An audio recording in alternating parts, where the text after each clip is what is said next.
talk to Ron Krebs of CEO of Kidas, or is that Kidas? Is that Kidas or Kidas? I meant to ask. Kidas. It's Kidas. We actually started as a Kid alert system, so became Kidas. Gotcha. Gotcha. Okay. Very good. He talks a lot about AI, and in fact, if you want to follow him on LinkedIn, he posted something very interesting this morning, which kind of relates to what we're talking about now. We're talking about AI generated content as far as posts, deep fakes. I'm very interested now, being that you posted this morning, because I think that's the most troubling. And for the past year and a half or so, I've been sounding the horn saying it's coming, it's coming. Now it's here. Now this technology is available to about everybody, right? So I think everybody will be, Brother. yeah. So there's a lot of ways. So as far as what you've been seeing, do you get employer inquiries from companies saying how we're going to deal with this? Yeah, so I think I talked with a recruiter that told me that about 20%, and that's a big company, about 20% of their job applicants applying to positions at the company are actually using deepfake. They're using some form of AI generated content to try Mm-hmm. fool their interviewers. Some of Mm-hmm. them are just cheating. They're asking, they don't want to, reveal their identity, and for Right. some reason. And she talked a lot about, actually, I don't know if it's true, but she talked a lot about that they're seeing a lot of people from, they're in semiconductors, a lot of people from countries that are not allowed to buy US AI chips are trying to infiltrate Mm-hmm. and get jobs in companies like Nvidia and other companies to get insight and into what they're doing. So it works both ways. And so sometimes potential employees are trying to scam companies. A lot of the times, companies, someone who's pretending to be the company is scamming the potential employee. So it goes Yeah. both ways. Yeah, it's been going both ways. So everybody, that kind of encompasses everybody. I don't think, unless you're not working at all, or if you're working privately or working for yourself, uh, and even if you're working for yourself, you still got to be on guard for people who will try to take your information and um, hold it hostage, even. Yeah, for sure. Even if you work for yourself, you still maybe use contractors, you still deal with customers, Hmm. you deal with other people, and definitely people are going to be using uh, deep fakes in order to try to scam you. It's out Yeah. there. Scammers have been scamming, and now that they have new tools, it's a new game for them. Right.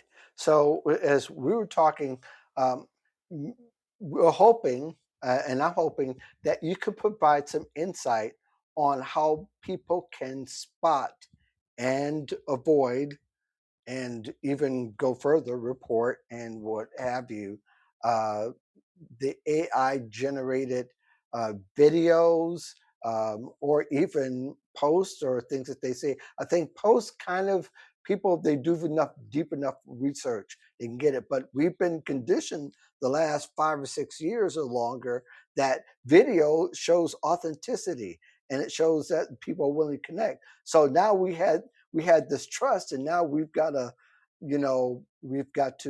vet and research everything so that we get the real person, or that we disregard the fake people.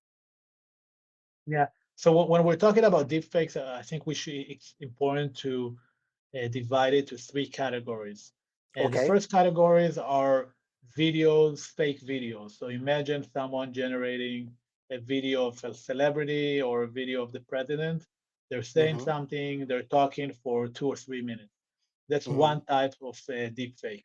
And that's dangerous because someone can trick you to think that something that didn't happen actually happened in reality while they just generated it. That's Mm-hmm. one type of deepfake. The other type of the deepfake is you talking with someone who's not real. So imagine you and I are talking, but I'm not actually a person. I'm just a bot. I'm generating the content on the fly as we speak. That's another Right. type of deepfake. You're thinking that you're talking with a person, but you're actually talking with an AI bot. So that's the Hmm. second one. The third one is basically a mask, so a digital mask that you put on yourself to hide your identity. So maybe you're a scammer, you're talking with someone, but you don't want them to know your identity, so you use a deep fake, a mask, to hide your identity. And while they're speaking to you, they don't see your real face. They see some AI generated face, facial expressions, and so on. So that's the third type of deep fake that we can see. All of them can cause harm. All of them could be used to scam people, but different techniques to to differentiate and to deal with them. One of the Right. things that people do in the earlier versions of people using AI masks was Hmm. like, let's say you're talking with someone and you tell them, hey, can you put your hand over your face like that? And if you do I, that mhm. with the with the old versions, it used to break the the mask, so you would be I able to called see it. their I called it the John Cena test, where you ask someone to wave their hand in front of their yeah. face, and supposedly, if they were fake, they couldn't. But now that is different, isn't it?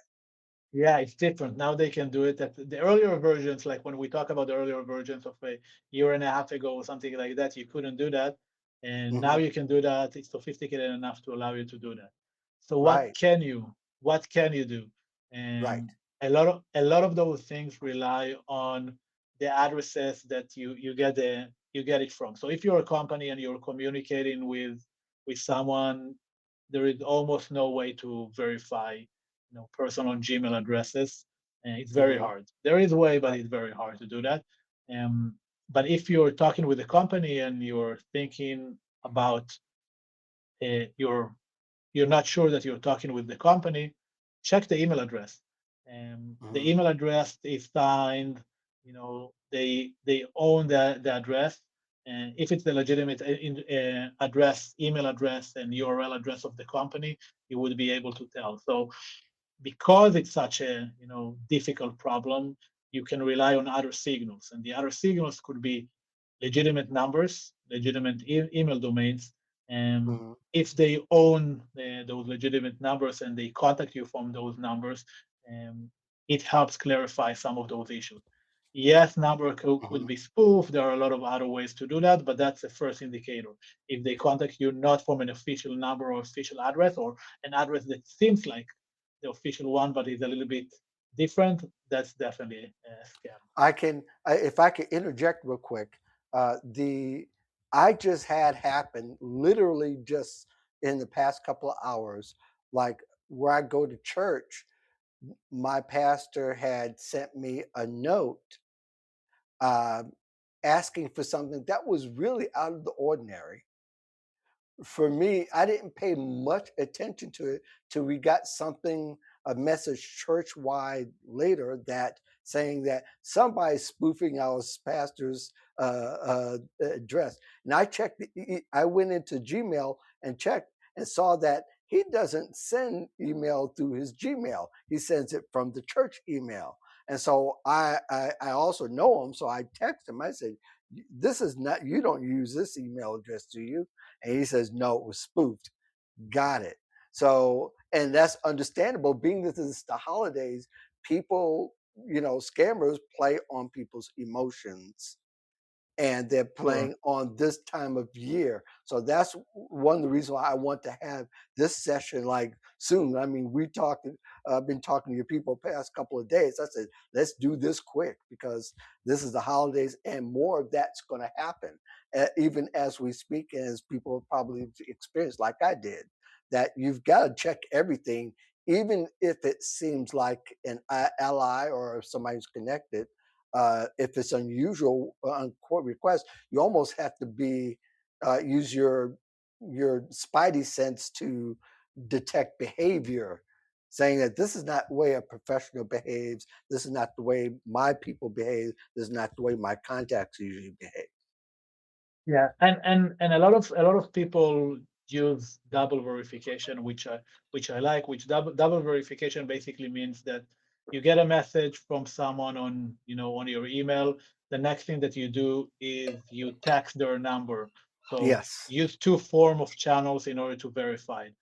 He emailed I you, you call him. He called you, you emailed him. hmm A lot of families also have sometimes something that they call family password. right. You get someone calling you, and it sounds like your son or daughter, and they're asking for something, but you're Yeah. not sure. Hey, what's the family password? They don't know the Right. family password. It's probably not them. Right, right. No, that's great, and that goes a lot too. And I know we might get a little off kilter, but people give out their personal information, like on LinkedIn posts and Facebook posts, and you happen to use those words as passwords. You could not fare well by using that particular tactic because you're giving people an in. Yeah, yeah, that's for sure. Your password should always be, some random characters and not words or anything like, I don't know, your pet's name or your Right, birthday or anything like that, because that's the first thing that, someone would guess. right, But yeah, the information that you post on LinkedIn is definitely something that can be used against you. I got, a text messages from one of our employees hmm seemingly from one of our employees. I was at a conference meeting someone, and I posted it on LinkedIn, and I got a message. Hey, I know that you're meeting this person at the conference from one of our employees. Hey, can you do me a favor? I need this gift cards. So they use a lot of information that you post online in order hmm to get you, and it's very personalized to what you do, where you are, who you're meeting, and so on. Right. So when people see something that they see as far as somebody, you're getting a video message from something personal. How about when they see something like a job post? Of course, it could be also AI generated and on LinkedIn.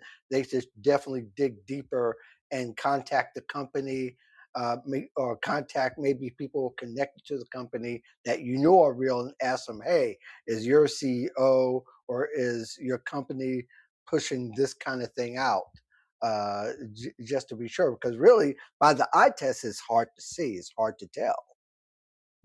And I just posted about it like a few days ago. Hmm Anyone on LinkedIn can claim to work in any company, Right. unless you have someone from the company reporting it. We had someone claiming to work at our company just a month ago, and of course we reported it. But just by accident, like every few weeks, we run a test and we want to make sure who's claiming to work at the company, so we caught it. But hmm I'm sure that if you go to one of those big companies, Meta, Amazon, Nvidia, there are probably hundreds of people who claim to work at the company, but they don't actually work in the company, and no one hmm knows it. And they could be reaching out to people on LinkedIn, claiming, "Hey, I'm recruiting for a position at my team. How about we jump on a quick call?" Right, right. So this right now, there's nothing exists that there's not a software that can kind of peek through right now that's really on the market that can peek through like they do in the movies and say, no, this is just an avatar, or no, yes, this is a real person. In deepfake, there is technology to do that. We actually provide this technology. We don't provide it directly to customers, but we work with Mhm. companies to embed it into their solutions.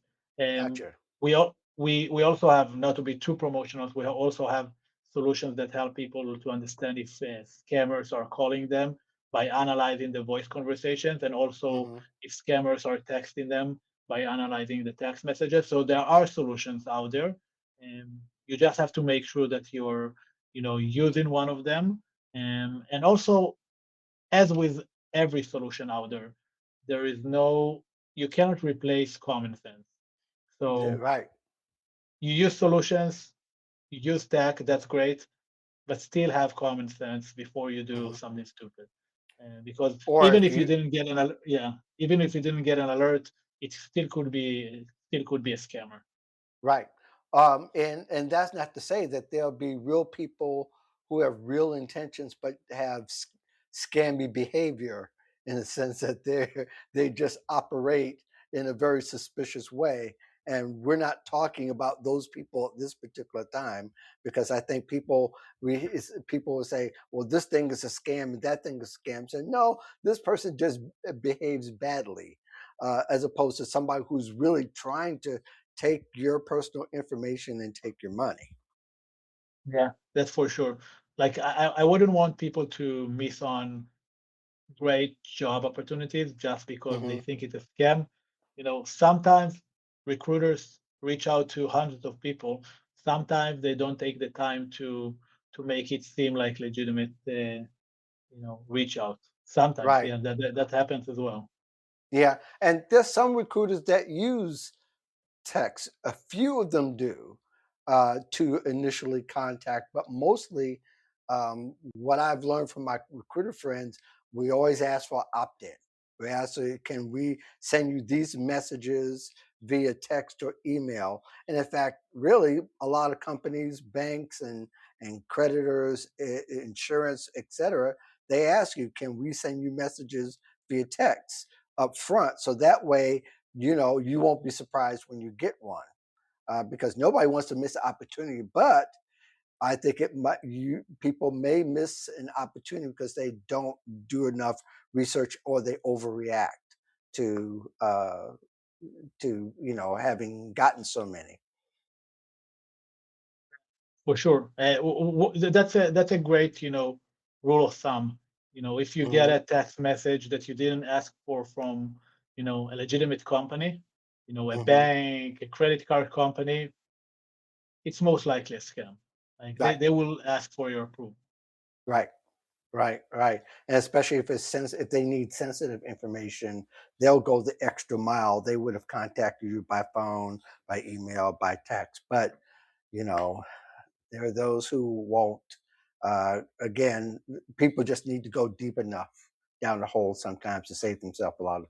Is there anything else that we didn't cover you think that might be essential to the conversation before we head out?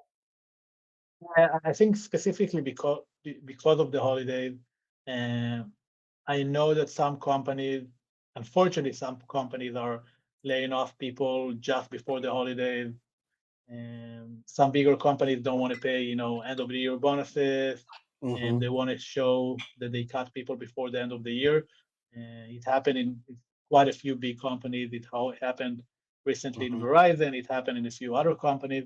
So and scammers know that because of the end of the year, because of the holidays, people are more a little bit desperate to find new Hmm. jobs. They want to find new jobs before the holidays. So just be extra cautious, this holiday season, um, with people reaching out to you about jobs if you were recently laid off, or regarding anything, um, for the holidays, gifts, presents, and so on, promotions. If it's too good to be true, it's probably a scam. That's yes. Uh, Ron Curbs of Kidas, or is that Kidas? I know I Kidas. asked you Kidas. Thank you so much for joining me here, especially at the last minute. This went well, and definitely, I think I wanted to have it on my timeline on my YouTube channel, and of course, it'll be repeatedly going through my newsletters over the next year or so. That these warnings are essential for people to remain safe. In the meantime, thank the rest of you for joining me for this short conversation, and it's on replay now. So you can either go here or go to my YouTube channel for the replay. Again, thank you, Ron, for your time. And for the rest of For you, having me. signing out. Clarify, verify, and don't just apply. Research everything that you see. You guys have a great holiday.